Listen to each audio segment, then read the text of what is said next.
Ini dengan Ana Puspitasari dari 10 Kimia 2. Oke, kalau gitu silakan Ana duduk dulu. Terima kasih Bu. Ya, sama-sama. Oke, dengan Ana ya tadi ya. Oke, Ana ada apa yang mencari Ibu? Ana mau konseling Bu, kebetulan lagi ada masalah.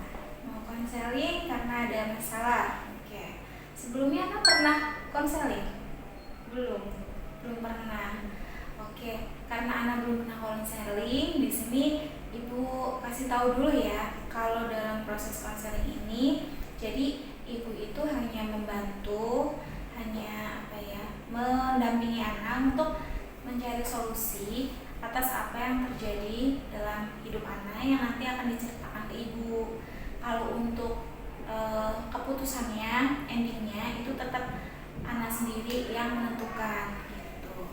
Terus di sini juga Ibu berperan sebagai konselornya, sedangkan Ananya berperan sebagai klien. Apakah Ana jelas dengan apa yang Ibu sampaikan? Jelas. Oke, kalau jelas, jadi apa yang ingin Ana ceritakan sama Ibu? Ada sih yang mau ditanya, tapi aku nanti ceritanya tuh tersebar gitu. Oke, Ana takut kalau ceritanya tersebar. Nah, dalam konseling ini sih insya Allah apa yang nanti Ana ceritakan ke Ibu akan menjadi rahasia kita berdua. Kalaupun nanti akan dibahas atau diceritakan di luar forum ini, pasti tentunya harus dengan izinnya Ana. Kalau Ana tidak mengizinkan, ya pasti itu akan jadi rahasianya kita gitu. Nah, sebelumnya Ana kesini nggak dipaksa kan?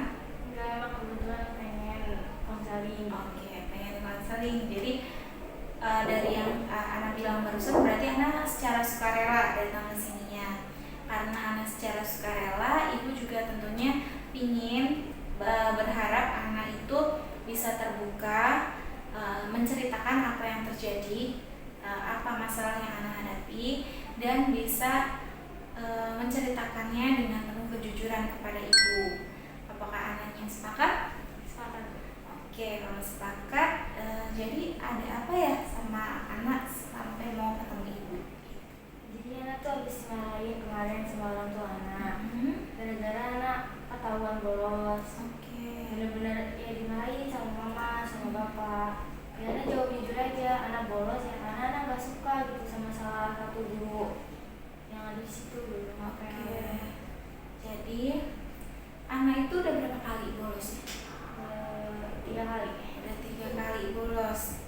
Ana bolos karena Ana tidak suka sama salah satu guru yang mengajar Ana. Ya, Ana udah pernah belum coba mengungkapkan ketidaksukaannya sama guru tersebut? Enggak usah, nanti dimarahin. Oke. Mau dicoba? Misalkan Ibu anggap saja Ibu sebagai gurunya. Ibu mau tahu apa sih yang sebenarnya Ana rasakan, nggak sukanya itu apa? Anggap Ibu sebagai guru tersebut, terus Ana coba ngomong sama Ibu. Sebenarnya apa sih yang Ana rasain? Kenapa sih sampai nggak suka? Kenapa sampai berpikiran bolos? Gimana ya Bu? Bingung mau ngungkapinnya gitu. Oke, bingung mau ngungkapinnya. Oke, tadi bolos karena tidak suka sama gurunya. Nah, kita udah tahu cerita anak. Kenapa bolosnya, alasannya apa? Sebelumnya Ana tahu nggak bolos itu merugikan bagi diri Ana atau orang tua Ana gitu? Tahu apa kira-kira kerugiannya kalau kamu membolos? Ya dimarahin sama orang tua, terus uang saku juga diberhentiin, gak jalan gitu. Oke. Terus Ana juga takut nanti gak dibolehin main sama teman-teman yang anak lagi gitu. Oke, jadi dari jawaban Ana sebenarnya Ana tahu ya apa saja negatifnya dari membolos.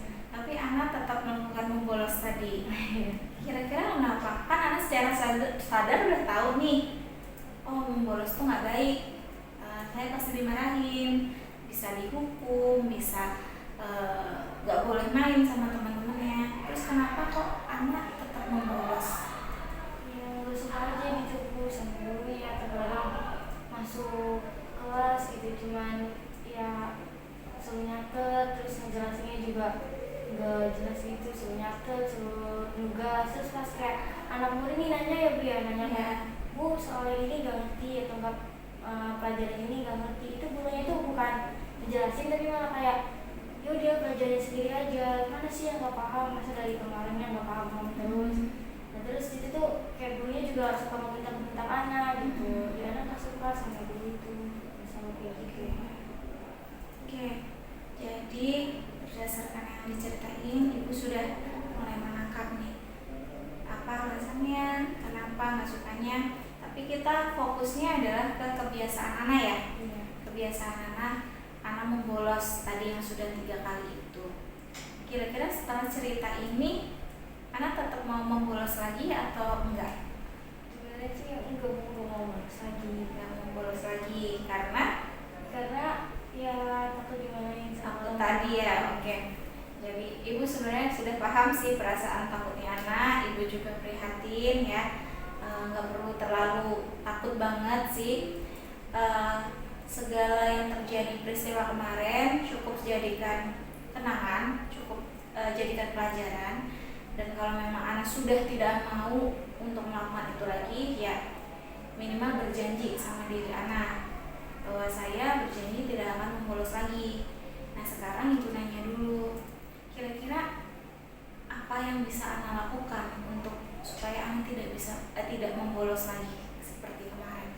Anak cuma mau diperhatiin gitu sama gurunya. Terus kalau kayak kita nanya tuh ya gurunya tuh benar-benar dijawab, kayak misalkan oh ini kita mah bukan nggak mau dimarahin gitu.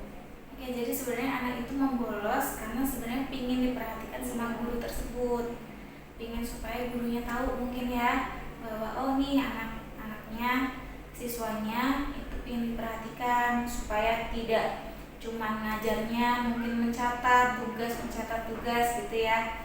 Oke, anak tadi sudah bilang tidak ingin membolos lagi, sudah bilang sebenarnya pinginnya diperhatikan.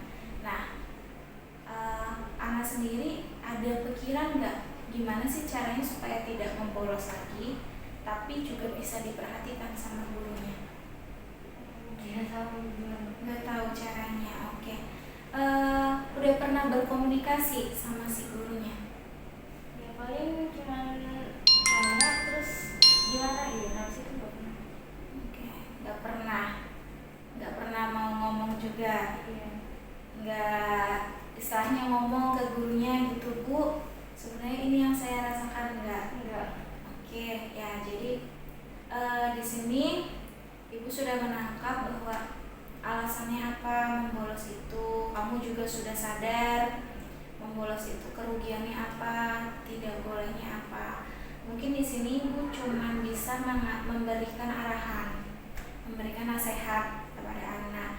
Ada beberapa alternatif solusi atau cara bagaimana supaya anak tidak terus-terusan membolos dan masalah anak dengan guru tersebut bisa perlahan-lahan membaik.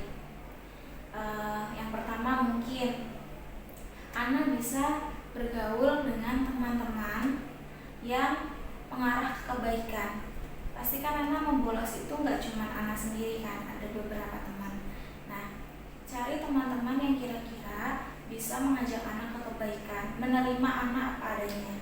Kalau misalkan anak cerita, anak curhat, mungkin si teman-temannya ngasih solusinya yang baik, nggak malah ngajak bolos, ngajak males-malesan. Itu yang pertama yang bisa kamu pilih. Yang kedua, mungkin di sini anak juga perlu introspeksi diri. Misal sayanya di pelajaran Ibu tersebut kira-kira dalam keadaan marah atau tidak, sayanya sudah mulai mau mengenal tidak sama si guru tersebut, itu membuka pikiran positif tidak kepada guru tersebut. Nanti takutnya ternyata anak selama ini cuma mikirnya jeleknya aja kayak gitu misalkan. Jadi harus introspeksi, udah bisa menerima belum sama ibu guru tersebut, karena kan itu memang guru yang mengajar kamu gitu. Nah yang ketiganya, kalau Ibu boleh kasih saran, lebih baik Anda untuk mengembangkan kemampuan berkomunikasi anak. Tadi kan Anda bilang Anda nggak suka anak nggak suka caranya, anak nggak suka cara mengajarnya, nggak nyaman di pembelajarannya, tapi anak tidak pernah mencoba berkomunikasi, nggak pernah coba ngomong sama gurunya kan, karena takut, karena bingung cara ngomongnya gitu kan. Nah makanya kalau ibu boleh saran, ya kamu perbaiki cara komunikasi, karena kalau selama kamu tidak bilang apa yang kamu rasakan, pasti nanti si ibunya pun atau si bapaknya itu tidak tahu kalau misalkan oh ini ya yang dirasakan sama murid-murid saya, oh ternyata murid saya itu nggak nyaman sama pembelajaran saya kayak gitu ya.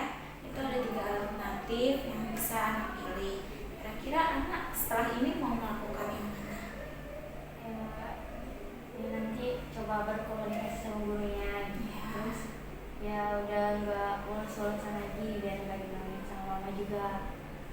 Coba buat ngomong juga sama gurunya gitu dengan baik-baik, nanya baik-baik juga.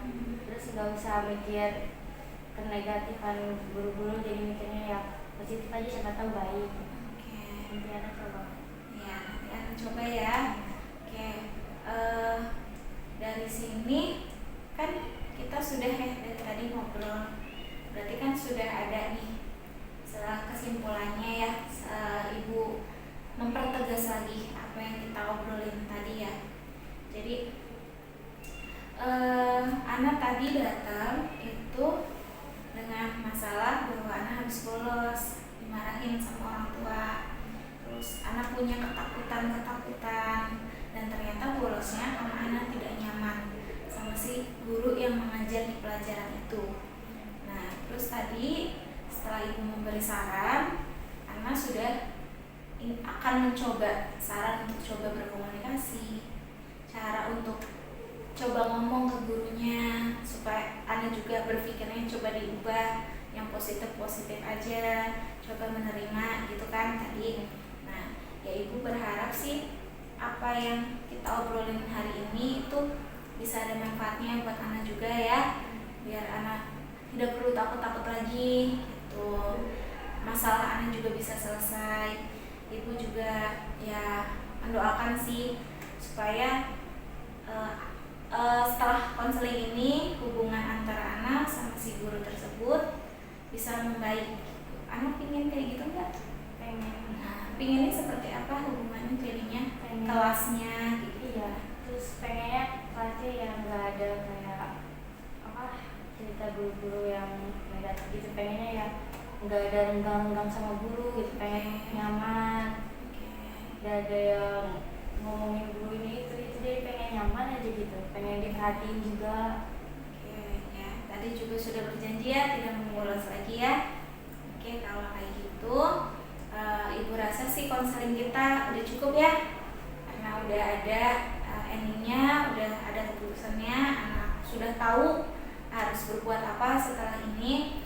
Nah sebelum kita mengakhiri konseling ini, alangkah baiknya kita berdoa dulu ya, supaya apa yang dari tadi kita lakukan itu mendapatkan ridho dari Allah. Amin ya, supaya ada manfaatnya kegiatan yang kita lakukan hari ini.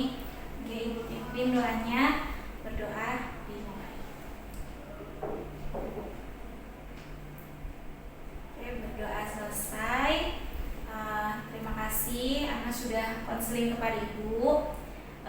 Nanti pun ibu tunggu perkembangannya ya, kelanjutannya, apakah masalahnya selesai atau ternyata ada masalah lagi. Ibu dengan senang hati ketika anak mau kesini bercerita kepada ibu, kapanpun ibu membuka pintu dengan senang hati.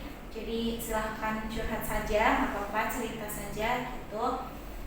Kalau misalkan ibu selama konseling tadi ada permasalahan, ibu minta maaf ya, karena waktunya juga sudah sesuai dengan proses konseling yang terjadi gitu. Apakah sudah cukup Ania? Iya Bu, anak bakal ngelakuin nanti saran dari ibu. Oke, Terima kasih ya Bu. Oke, sama-sama Ana ya. Ya, hati-hati. Assalamualaikum. Waalaikumsalam.